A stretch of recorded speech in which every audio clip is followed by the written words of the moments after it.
Welcome to Mindscapes, a series of conversations with distinguished men and women whose ideas, visions, and philosophies shape contemporary India.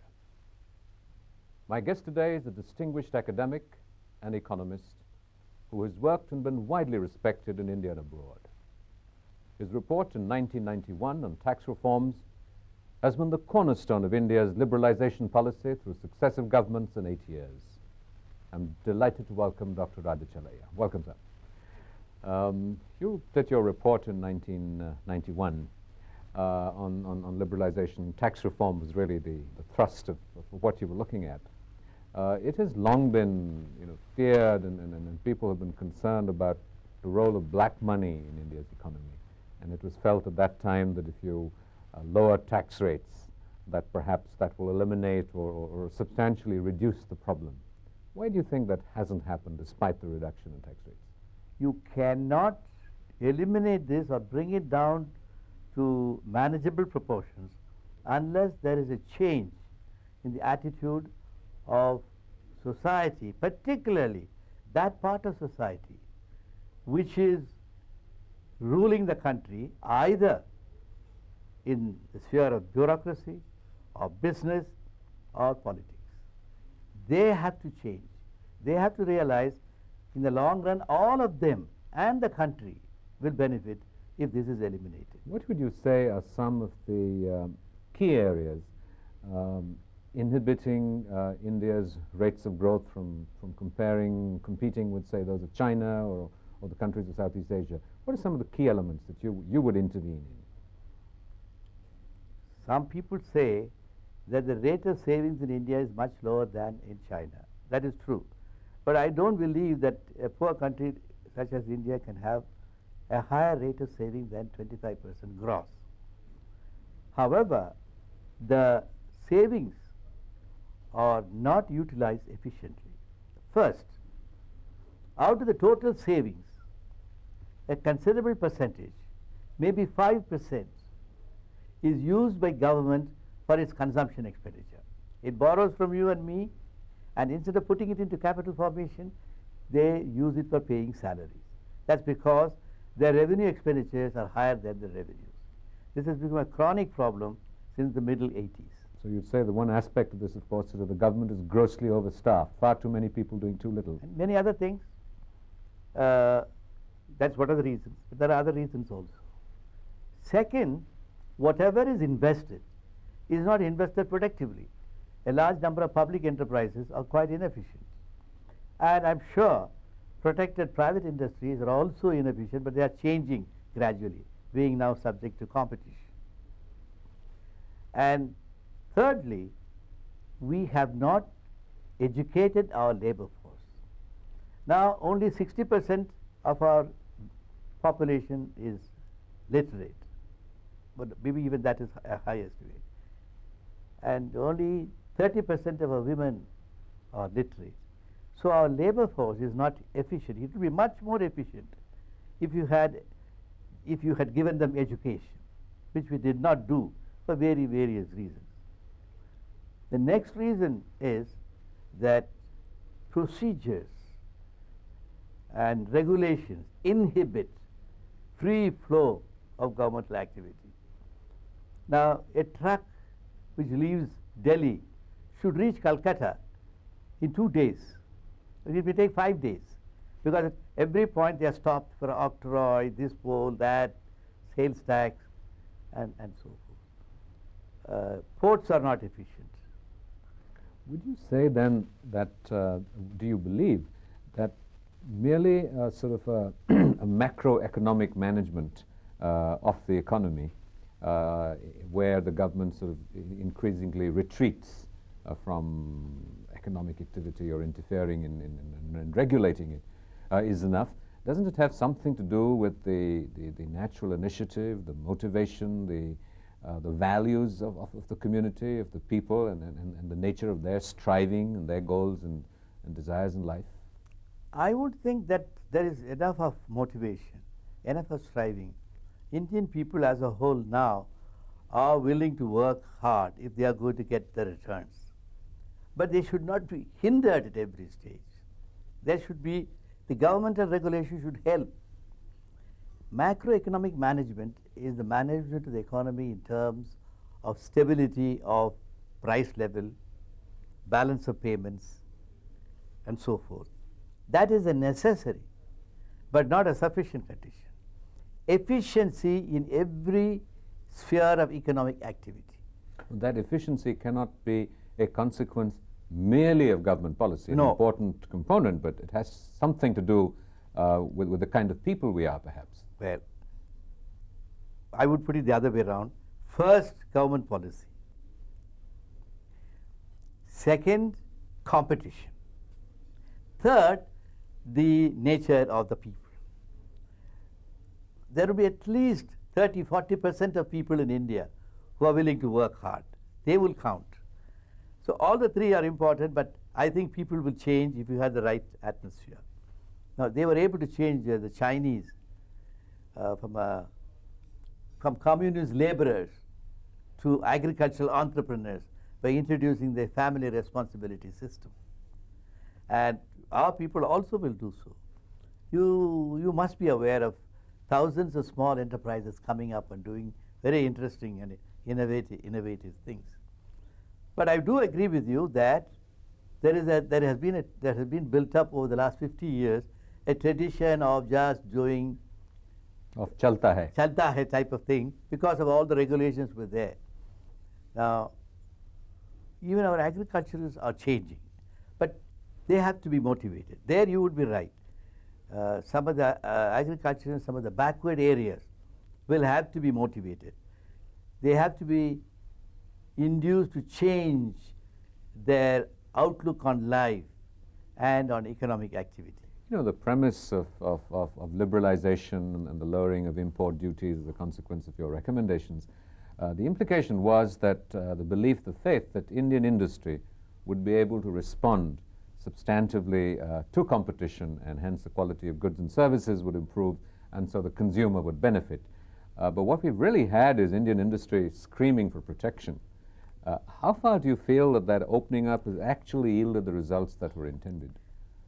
We must admit that in the initial stages, Indian industry was surprisingly cooperative with us in terms of reduction of import duties, because we had done that in a very phased manner, and partly they were protected by the depreciation of the rupee.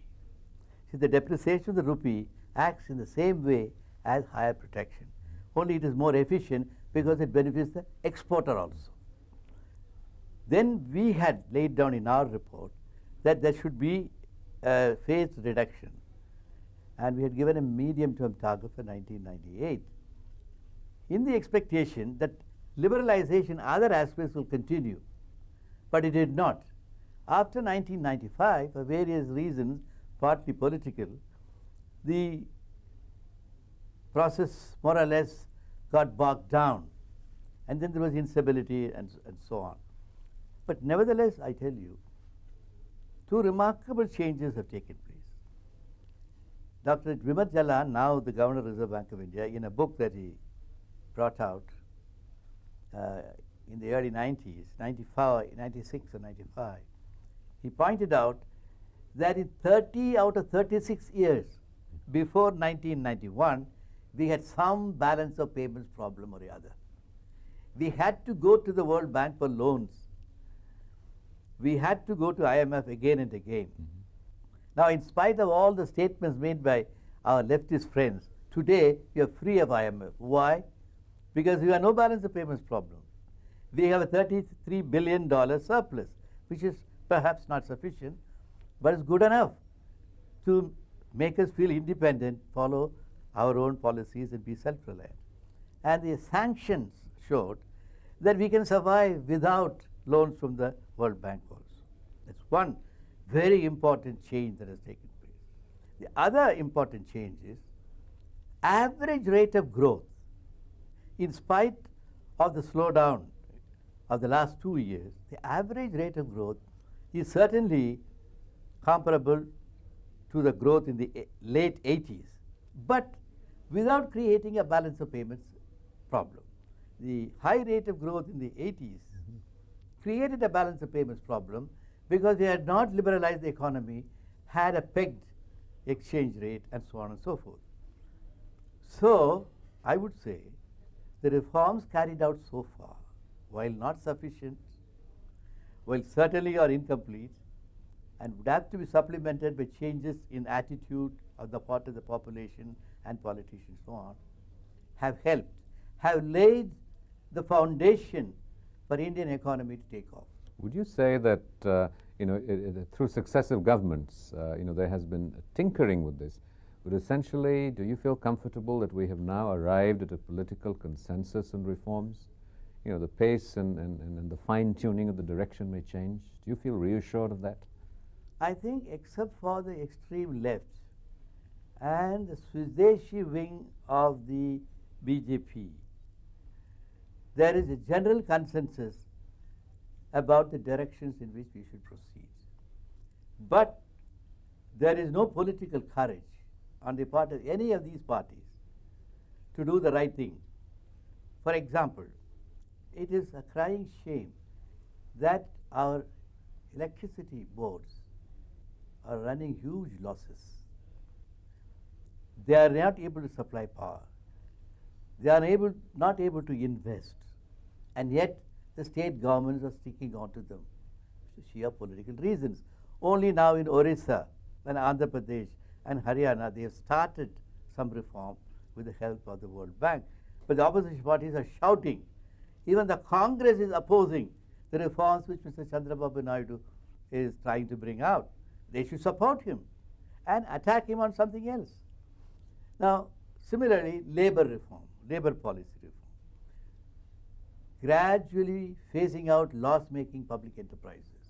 In all these things, every political party which counts is dragging its feet. As an academic and an economist who writes reports and recommendations, to what degree are you sensitive to political imperatives, and what might be politically possible as opposed to what is, sort of in the empiricism of contemporary economics, what you would really sort of hardcore recommend?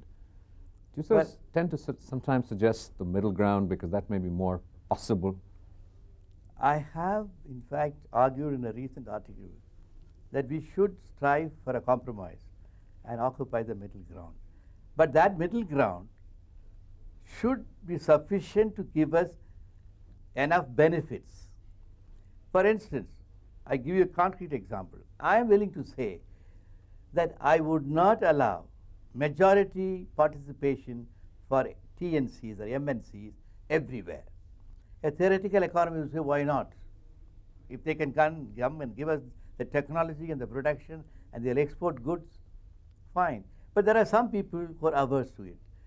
They have this usual Indian distrust of foreigners for understandable reasons. So I said, all right, we'll have a compromise. For these key industries, maybe 60 of them, I would say majority participation will be given to them. But others, we will not. If you don't get enough resources from outside for those industries, it's all right, it doesn't really matter. There would be some loss of efficiency, but I'm able to carry forward. In the same way, I would say, let me not preach privatization of all public enterprises.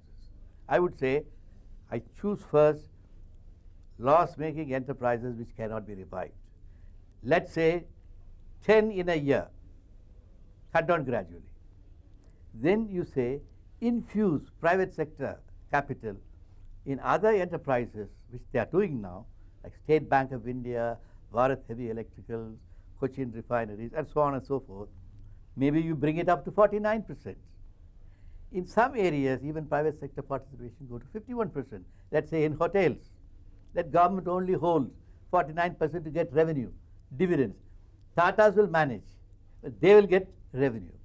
Now you can have a compromise like this, maybe the left will agree. Such compromises I'm willing to accept. But when I make recommendations, if I feel something is absolutely necessary, even if it is not politically possible, I would say this has to be done. If I'm speaking with the chief minister, I would tell him that there is no hope of your state becoming industrially developed unless you carry out electricity board reforms. In fact, I would say you disinvest, set up an autonomous corporation, and now they are saying, debundle it. Generation, distribution, transmission. Let them be separated. Let there be more private sector participation in distribution and generation. Transmission you can hold, but even there you can have private sector participation. I'll be willing to tell him, I'm telling him, you may say anything, but you are not going to allow your state to develop unless you do this. You have said in your writings that the very idea of having a budget every year in which the government sometimes unpredictably can shift economic policy and priorities, you have pleaded for a longer term regime, as it were. How in practical terms would you sort of structure this? Have budgets every year, every 2 years, or have some component of the budget that remains constant? This is particularly true on the tax side. We need a stable tax system which can be reformed according to a predetermined, pre-announced agenda. So everybody knows what is going to happen. You cannot have a budget which changes the laws of taxation from year to year, or changes the law regarding investment from year to year, or changes the system of incentives or backward area allowances from year to year. The finance minister in India thinks once he has become a finance minister, he has the prerogative, of course legally he has, to do things which he thinks is right. He doesn't realize that he may be out of power in 2 years, somebody else will come and do something else. So it's better to work out, as we did when we wrote the tax reform report. We worked out a plan. This is how it should proceed. That everybody is prepared for it. Now the late Mr. Aditya Birla told me once, he said, Dr. Chelliah, I do business in 7 countries. But only in India, after the budget, I don't have sleep. I have to see what has changed, what changes. I don't have this in the other countries. They have set down, this is how we will have it. If you are going to have a 30% rate on corporations, let it remain, unless something extraordinary happens. If everybody is reducing it to 25%, that's a different matter. You can't say, sorry, I don't have money, so I'll raise it to 35 this year. And somebody comes and makes it 37. Another fellow comes and makes it 25. And then change it. And then many other rules are also being changed by our tax departments, which are not really understood by the finance ministers because they are laymen. These people put changes here and there, and that leads to litigation. That's why I said on that side. Similarly, in terms of policies regarding power, regarding transport, regarding interstate trade, have stable policies, or if you feel the existing policies are wrong, work out a calendar of reform. And successive governments should keep to them to the extent possible. If they feel that something is completely wrong, the previous government has done something very wrong, they can change. Otherwise, they should continue. This is now what Britain is doing. See, Britain, the United Kingdom, the budget used to be changed, taxes used to be changed from year to year. We borrowed that practice from them. Now they have got to a more or less stable tax system. In many other countries, they have done that. One of the other areas that your writings have focused attention on is the strain in the financial relationship between the center and the states, which ends up being unpredictable, chaotic, exploitive on both sides. And so financial projections and planning to the degree that is possible frequently goes out of the window. Is this just a question of political will? Or does this have something to do with the very structure of the Indian state? I think I would say, I would apply the same reasoning to intergovernmental fiscal relations, more specifically center-state fiscal relations. They should be put on a stable footing. There should be some certainty. One basic principle in intergovernmental fiscal relations, as economists see it, is that you should not give incentives to subnational governments to change their budgets with a view to getting more. There has to be some certainty about this, or it should be dissociated from what they are doing. You give them a legitimate share of total revenue and of total borrowing. Tell them, now you manage. You want to raise more resources, you can. I will not reduce what I'm giving you. Unfortunately, we have two wrong things. One is we have a finance commission which sits every 5 years. And therefore, the situation is reviewed every 5 years. And the planning commission in the past used to ask states to up their plan expenditure, which after the plan became non-plan expenditure. And they said, we have to go to the finance commission and get that money from them. And the finance commissions at that time felt, well, quite reasonable, because the planning commission asked them to increase these expenditures.